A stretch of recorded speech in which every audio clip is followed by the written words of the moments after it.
Great to have you with us. We are getting a clearer picture tonight of how Chicago landed the convention, how they kept the news a secret, and how the president called the governor to share the news. CBS 2's Chris Tye is live at the United Center, which will host the majority of the event next August. Chris. Joe and Erica, we understand that the president called Governor Pritzker this morning, giving him the verbal thumbs up. Governor Pritzker saying, Mr. Biden, Chicago is your kind of town. Tonight, as the sign behind me indicates, the work is beginning, which includes the not so small task of fundraising to pay for it all. How hard it is. Chicago's riotous Democratic National Convention was in 1968. The city waited 28 years Welcome back to host it again. Now, exactly 28 years after that, we'll do it one more time. The city argued successful mega events like Lollapalooza and the NATO summit proved we can handle a heavy lift. But why did the Blue Party pick an already reliably blue state?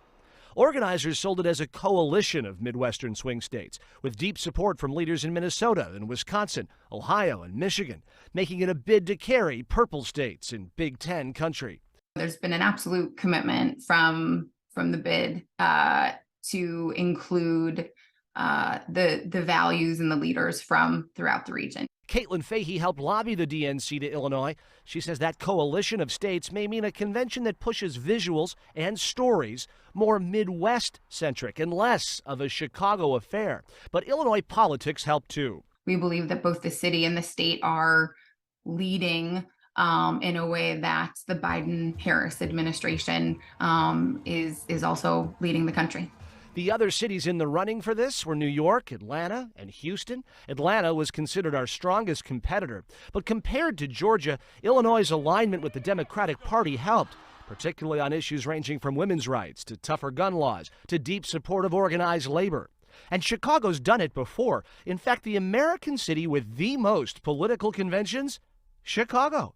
We've hosted 25 times, 11 for Democrats and 14 for Republicans. And this 26th time was kept under very tight wraps. It did not come out until this morning. The organizing team behind it, which was spearheaded by the governor's office, Senator Tammy Duckworth's office, and Mayor Lightfoot's office, met every week for the last year and a half. And for some perspective here, Erica, by the time this thing rolls around 16 months from now, the Kennedy Expressway project will still be only halfway complete. Live at the United Center tonight, Chris Tye, CBS 2 News. That is the brutal reality. Chris, thank you. Well, the convention is expected to be a big moneymaker for the city, bringing in some 50,000 visitors. Most events, as we mentioned, will be held at the United Center, with McCormick Place also hosting some of the festivities. The DNC is considered by those in the industry to be a medium-sized convention for Chicago standards. Still, experts predict an economic impact in the tens of millions of dollars. Few times does a convention bring the media landscape and how many reporters will come here, again, broadcasting to every corner of the world and putting Chicago in that positive spotlight.